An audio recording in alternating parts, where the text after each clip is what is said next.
안녕하세요. 책 읽어주는 에젤 강미경입니다.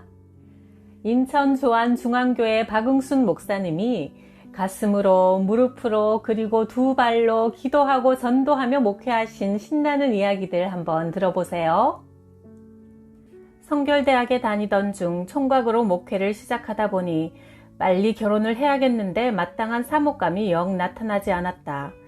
선을 17번이나 보았지만 내가 마음에 들면 상대방이 마음에 없다 하고 상대방이 마음에 든다 하면 내가 마음에 들지 않았다.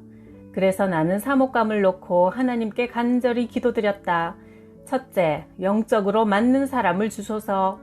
둘째, 양가 부모가 다 신앙인이어야 합니다.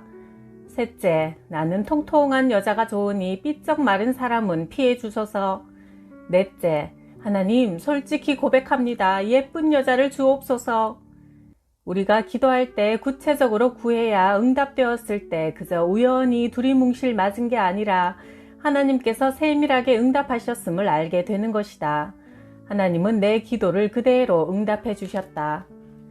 어느 날 신학교 수업을 마치고 집에 가는 길, 함께 버스를 기다리던 친구가 말했다.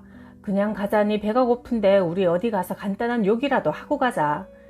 우리는 학교 앞 분식집으로 다시 올라갔다. 그때 마침 그 친구와 사귀고 있던 여학생이 최정혜라는 기독교육학과 친구와 나란히 걸어 내려오고 있었다. 우리는 우연처럼 분식집에 마주 앉았고 라면과 김밥을 먹다가 최정혜 자매가 내게 불쑥 이렇게 물었다. 요즘 목회하시느라 많이 힘드시죠?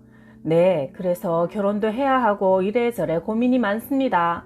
최정혜 씨, 나 어때요? 순간 그녀는 얼굴을 붉히며 아주 시원스럽게 대답했다. 좋지요? 최정혜 씨, 우리 서로를 두고 기도해 봅시다. 그녀는 고개를 끄덕였다. 일이 묘하게 되어간다 싶어 나는 교회에 돌아오자마자 하나님께 기도드렸다. 기도를 할수록 최정혜, 그녀가 그렇게 사랑스러울 수가 없었다. 기도를 마치고 밤 11시 늦은 시각에 전화해서 나는 일방적으로 말했다. 내일 안양 본다방에서 다시 만납시다. 좋아요. 다시 만났을 때 그녀는 자기 이야기를 했다. 제가 사실 고등학교 때 늘 반에서 1, 2등을 놓치지 않아 부모님은 의대에 보내려고 했어요. 그런데 저는 고등학교 때 목사 사모가 되기로 서원했기 때문에 신학교에 온 거예요. 수요일 저녁 그녀는 우리 교회에 와서 예배를 드렸고 내가 열정적으로 설교하는 모습에 큰 은혜를 받았다고 했다. 곧 그녀의 어머니와 큰오빠, 집안 어른들이 혼담을 구체적으로 나누기 위해 우리 부모님을 만나게 되었다. 그들이 방문하기 전 나는 기도 중에 하나님의 음성을 들었다. 마귀가 이 결혼을 깨려고 회방하니 더욱 기도하라. 아니나 다를까 양가가 만난 자리에서 하필 폐병이 있던 아버지가 심한 각혈을 하기 시작했고 대화를 나누던 방문 일행은 모두 혼비백산하여 밖으로 뛰쳐나갔다. 그날 늦게 내가 최자매에게 전화를 하니 목소리가 전과는 달리 너무나 쌀쌀했다.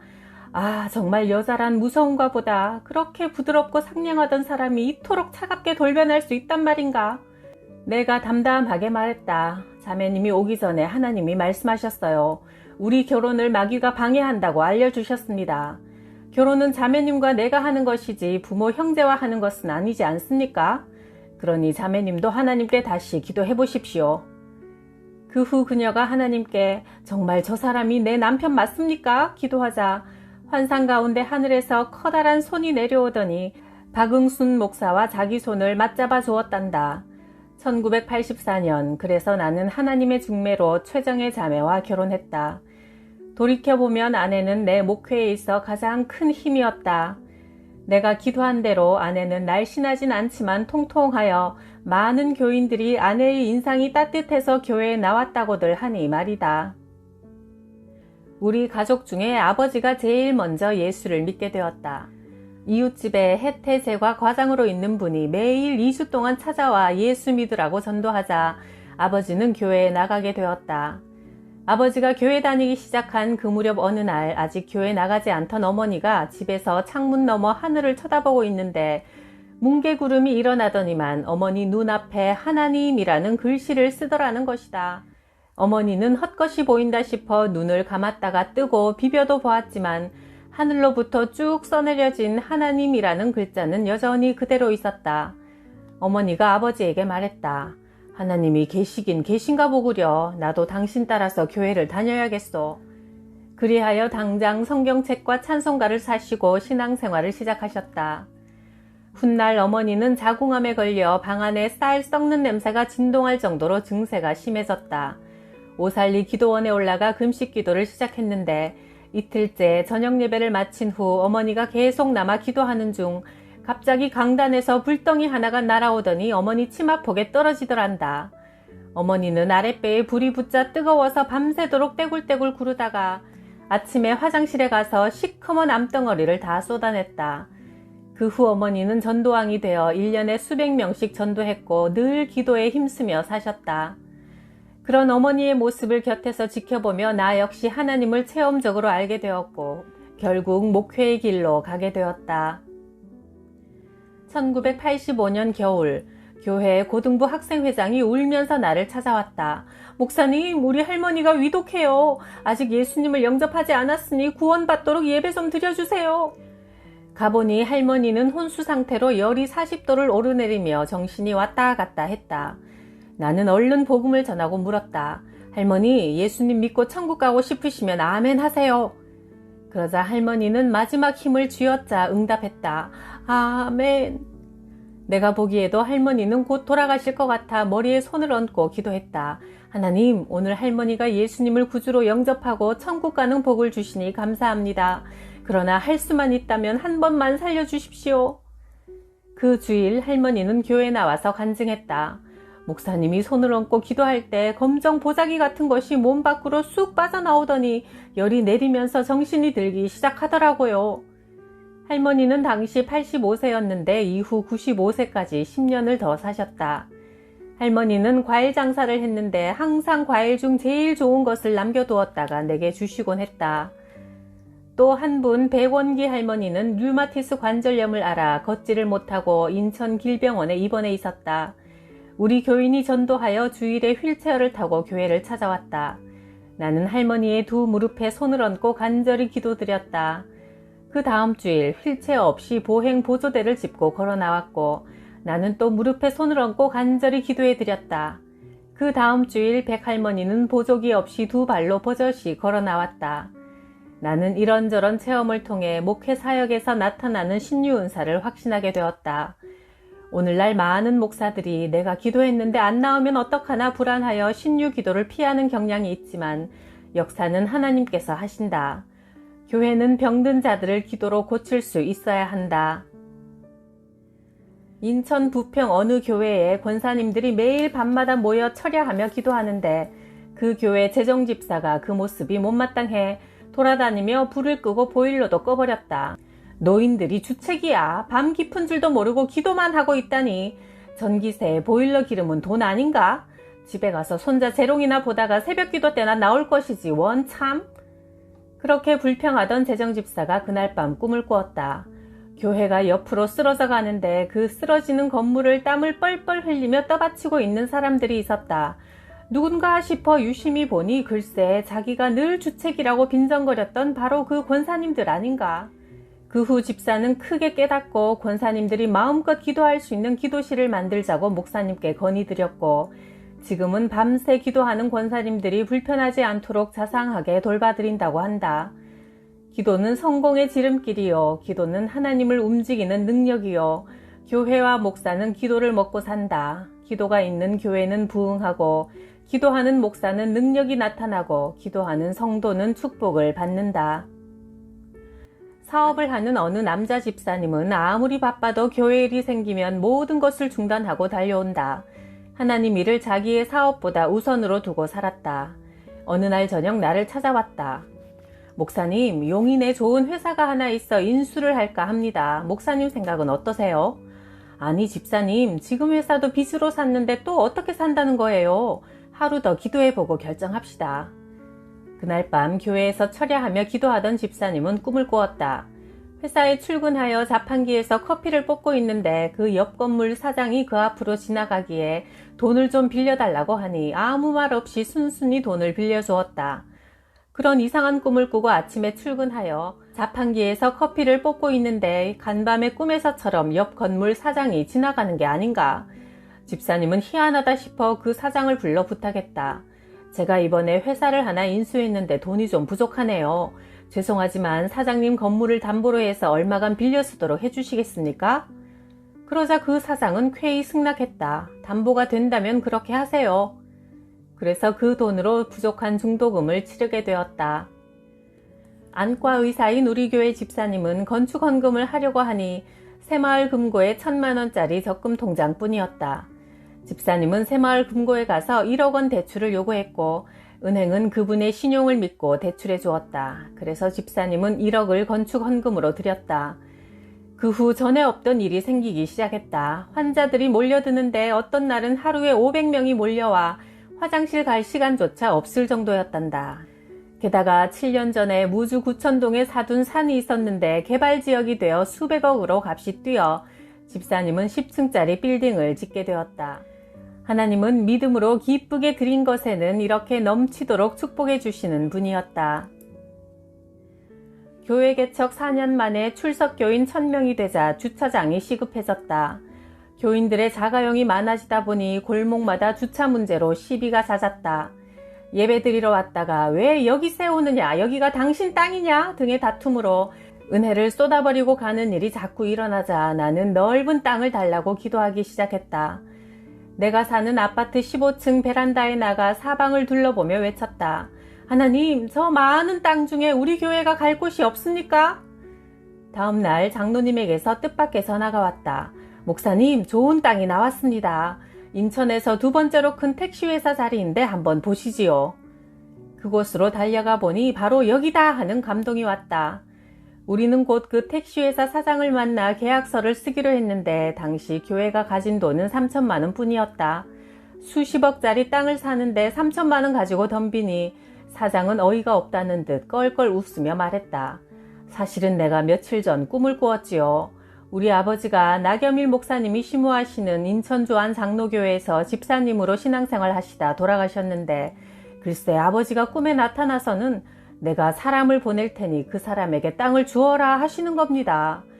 다른 회사에 좋은 조건으로 팔 수도 있지만 그 꿈이 아무래도 심상치 않아 교회에 팔기로 했습니다. 그래서 계약이 성사되었다. 하나님이 베푸신 기적이었다. 땅을 사고 건축하는데 어느 날 새벽기도 중 엄집사님에게 성령님께서 감동을 주시더란다. 너의 가지고 있는 전부를 바쳐라.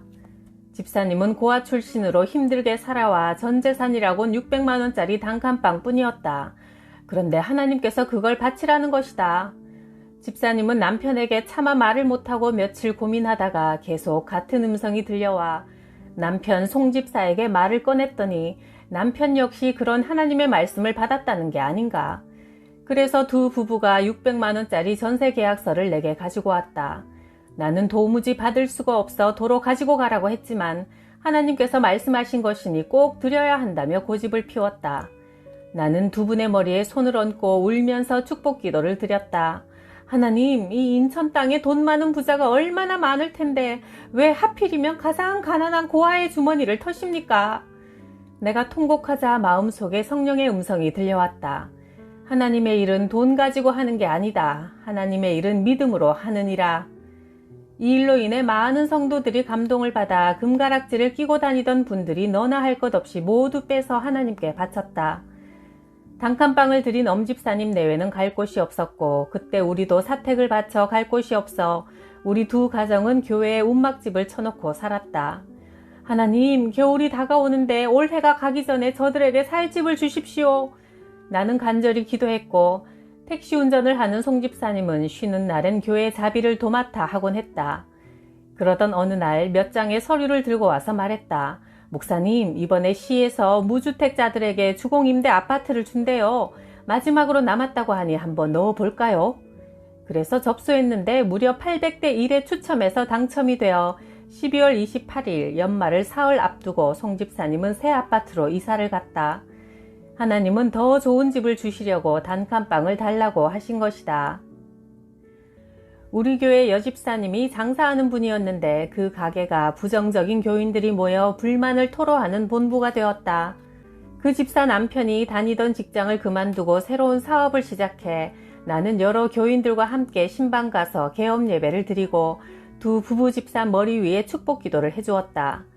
돌아오는 버스 안에서 평소 기도 많이 하시는 우리 어머니가 하얗게 질린 얼굴로 물었다. 목사님, 물고기는 축복이지요? 예, 물고기는 축복이요. 전도 열매를 의미하지요. 아까 목사님이 저 두 사람 머리 위에 손을 얹고 기도할 때 환상으로 큰 물고기 2마리가 보였는데 이상한 것은 그 2마리 물고기가 꽁꽁 얼어 있었어요. 허허, 얼어붙은 것은 좋은 게 아닌데? 그런 대화를 나누며 우리는 집으로 돌아왔다. 사흘 후 바로 그 여집사가 엉엉 울면서 내게 전화했다. 이제 막 사업을 시작한 남편이 벌써 2곳에서 700만 원짜리 부도를 맞았어요. 집사님, 개업 예배 드리던 날 우리 어머니가 얼어붙은 물고기 환상을 보셨답니다. 혹시 어느 성도와 얼어붙은 마음은 없습니까? 혹시 목사와 얼어붙은 마음은 없습니까? 그런 게 있다면 다 회개하십시오. 그러자 그 집사님은 수화기를 붙든 채 대성 통곡했다. 제가 교회에 대해 이러쿵저러쿵 불평불만을 사람들에게 퍼뜨린 것을 회개합니다. 그는 800석 규모의 큰 예배당에 커튼을 다 해놓았다. 그 후 하나님은 그들을 축복하셔서 몇 년 후 부도낸 사람으로부터 그 돈을 다시 돌려받았고 큰 아파트를 사서 이사를 갔다. 우리 교회 송기봉 장로님의 고백이다. 1996년 겨울 한 교인이 시험에 들어 교회 몇 주째 나오지 않자 나는 염려가 되어 찾아갔다. 운영하는 사업이 잘 풀리지 않아 그날도 그는 밤 10시가 넘어서야 피곤해 지쳐 돌아왔다. 나는 그의 가족과 함께 신앙 얘기를 나누었는데 대화 도중 그가 눈물을 흘리며 이런 고백을 했다. 내가 요즘 일 때문에 계속 바빠서 어느 날 새벽 1시경에 집에 돌아왔습니다. 그런데 글쎄 나 같은 게 뭐라고 우리 박응순 목사님이 그 시간에 우리 집 대문을 붙들고 울면서 기도하고 계시더라고요. 그런 모습을 2번이나 목격했어요. 그때 나를 본 목사님이 내 손을 꼭 붙잡고 기도를 해주셨는데 그때 내 손에 목사님의 눈물방울이 뚝뚝 떨어졌어요. 그 순간 내 마음도 찡해지면서 눈물이 나오더라고요. 장로님, 제가 뭐라고 목사님이 그렇게 염려해 주시는 겁니까? 제가 교회 몇 주 빠진 것으로 목사님이 그렇게 괴로워하실 줄 몰랐어요. 더 이상 그런 일로 목사님을 울릴 순 없지요. 앞으로 나 아무리 바빠도 생명이 붙어있는 한 교회는 나갈 겁니다. 사업이 어떻게 되든 하나님께 맡기고 목사님 눈에서 나 때문에 눈물 나오게 하지는 않을 겁니다. 나는 그 집을 나오면서 세상이 그날따라 참 아름답게 느껴졌다. 길 잃은 양 1마리 때문에 새벽 1시고 2시고 주저하지 않고 신방 다니며 눈물 흘리는 목사님. 그런 목자에게 하나님은 양떼를 맡기시는 것이다. 성결대학 신학생 시절 나는 매일 도봉산에 올라가 기도에 힘썼다. 군용 침낭 하나를 어깨에 메고 산꼭대기에 올라가서 기도하다가 바위에 우뚝 서서 주위에 늘어선 나무들을 성도라 생각하며 열띤 설교를 연습하기도 했다. 소리 높여 기도하다 보니 목에서 2번이나 피가 터져 나왔다. 주위 사람들은 그렇게 목을 함부로 쓰다가 성대를 버린다고 만류했지만 나는 밤마다 주님과 교제하는 그 재미에 취해서 그냥 힘껏 부르짖어 기도했다. 주님, 저는 잘 모르겠습니다. 오직 주님만 믿겠습니다. 그랬더니 오히려 목소리가 굵직하니 좋아졌으며 성령의 능력을 받게 되었다. 그래서 나는 지금도 늘 강조한다. 부르짖어 기도하라. 그러면 목이 열리고 하늘 문이 열리고 능력의 문이 열린다. 우리 집은 100평짜리 2층 양옥집이라 안락한 내 방도 있었지만 은혜를 받고 보니 교회가 더 좋아서 비가 오나 눈이 오나 교회 의자에 쭈그리고 앉아 성경 보고 기도하니 성령으로 충만해져 늘 가슴이 뜨거웠다. 가방에는 성경책과 전도지를 넣어 다니며 수업이 없는 날에는 종로 2가에서 동대문역, 청량리역으로 다니며 전도했다. 예수 믿으세요. 예수님은 당신을 천국으로 인도하는 구원자요. 예수 믿지 않으면 지옥 갑니다. 외치자 어느 여집사님이 무심코 거리를 지나가다가 내 외침을 들었다. 시험에 들어 타락하여 세상으로 나간 그 집사님은 순간 그 말이 가슴에 불도장을 찍듯이 새겨지는 것을 느껴 그 자리에서 눈물을 흘리며 회개하고 주께로 돌아왔다. 이런 일도 있었다. 동대문역에서 전도하고 있는데 술 취한 40대 남자가 내게 다가와서 붙잡고 울면서 물었다. 나 같은 죄인도 다시 용서받을 수 있을까요? 저는 목사 아들로 신학 공부까지 했지만 지금은 세상에 완전히 빠져서 살아가고 있습니다. 오늘 당신을 통해 하나님의 음성을 들었습니다. 이처럼 먼저 기도하여 성령 충만함을 받고 전도하면 하나님이 예비된 영혼들을 붙여주신다. 그 시절 1980년과 81년도에 장안평에서 전도대회가 열렸고 데니스 굿델 목사님이 설교하셨는데 10,000명 가까운 성도들이 모여 성령과 은혜가 충만한 분위기였다. 나는 찬양 전도사로 새벽 시간을 담당했고 안수 기도 시간 내가 환자들을 안수하며 지나가자 웬 여인이 내 옷자락을 뒤에서 잡아당겼다. 뒤돌아보니 그녀의 남편이 전신마비 환자로 누워 있었는데 일주일째나 목사님들이 안수를 빠뜨리고 그냥 지나갔다는 것이다. 내가 그 환자를 위해 간절히 기도했다. 예수 그리스도 이름으로 명하노니 일어날지어다. 그러자 그가 과연 벌떡 일어나 500평 예배당을 금세 뛰어다니는 기적이 나타났다. 그는 감격하여 500만 원짜리 수표를 감사의 물로 바치기도 했다.